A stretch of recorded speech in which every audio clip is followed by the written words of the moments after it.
Antena TV. Sekitar tahun 2007 hingga 2014, banyak ponsel dibekali fitur antena TV yang memungkinkan pengguna menonton siaran televisi langsung secara gratis tanpa kuota internet, karena ponsel tersebut memiliki tuner internal dan antena fisik. Dulu fitur ini cukup berguna, apalagi sebelum era streaming semurah sekarang. Pengguna bisa nonton berita, pertandingan bola, atau acara favorit langsung dari HP, bahkan saat tidak punya akses Wi-Fi atau paket data. Fitur ini ditinggalkan karena kualitas siarannya sering kurang stabil, minat pengguna menurun, dan produsen maupun operator lebih mendorong layanan berbasis internet yang lebih menguntungkan secara komersial.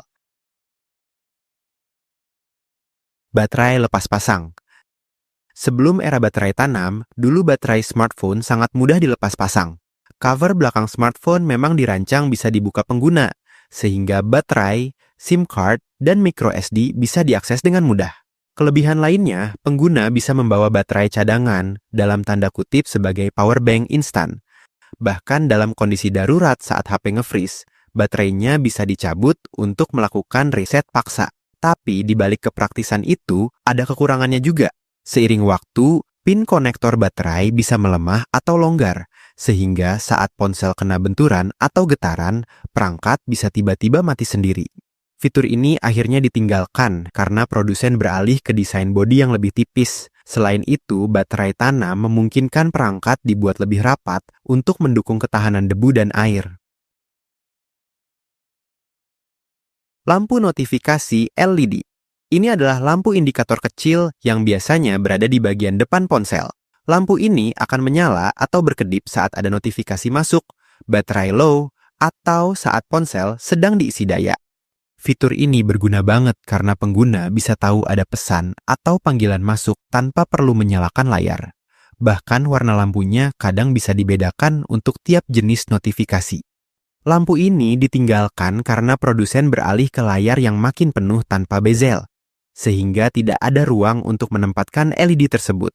Fungsinya juga telah digantikan oleh Always On Display yang bisa menampilkan notifikasi di layar berkat teknologi AMOLED.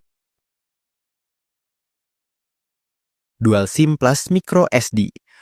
Dulu banyak smartphone punya slot dual SIM beserta micro SD. Jadi, kamu bisa pakai dua nomor sekaligus dan tetap bisa menambah penyimpanan. Sekarang, banyak HP memakai hybrid slot. Jadi, kamu dipaksa memilih memakai dua SIM tanpa micro SD atau satu SIM plus micro SD. Bahkan di banyak ponsel modern, slot micro SD dihilangkan sepenuhnya. Fitur ini mulai ditinggalkan karena produsen ingin menghemat ruang internal untuk komponen lain, beralih ke penyimpanan internal yang lebih besar, serta dalam beberapa kasus untuk mendorong pengguna memilih varian storage yang lebih mahal. Jack audio. Selama bertahun-tahun, jack audio 3,5 mm sudah menjadi fitur standar di hampir semua smartphone untuk menghubungkan earphone atau headphone. Fitur ini diandalkan selama bertahun-tahun karena memiliki latensi yang rendah, kualitas audio stabil, dan tidak perlu baterai seperti earbud nirkabel. Fitur ini mulai ditinggalkan karena produsen mengejar penghematan ruang internal dan membantu penerapan fitur water resistance. Selain itu, kehadiran USB-C yang kini juga bisa menyalurkan audio membuat satu port bisa dipakai untuk charging dan menghubungkan earphone. Di saat yang sama, banyak brand juga mendorong pengguna beralih ke produk earbud nirkabel mereka sendiri, seperti Apple AirPods, Xiaomi Buds, dan Samsung Galaxy Buds, yang sekaligus membuka pasar aksesoris baru yang menguntungkan produsen. eAir Blaster. eAir Blaster adalah fitur yang membuat smartphone bisa berfungsi seperti remote universal, sehingga dapat mengendalikan berbagai perangkat elektronik seperti TV, AC, set-top box, sampai proyektor. Dulu fitur ini cukup populer di beberapa HP Xiaomi, Samsung, dan LG. Fitur ini makin jarang ditemui karena dianggap niche dan tidak dipakai mayoritas pengguna.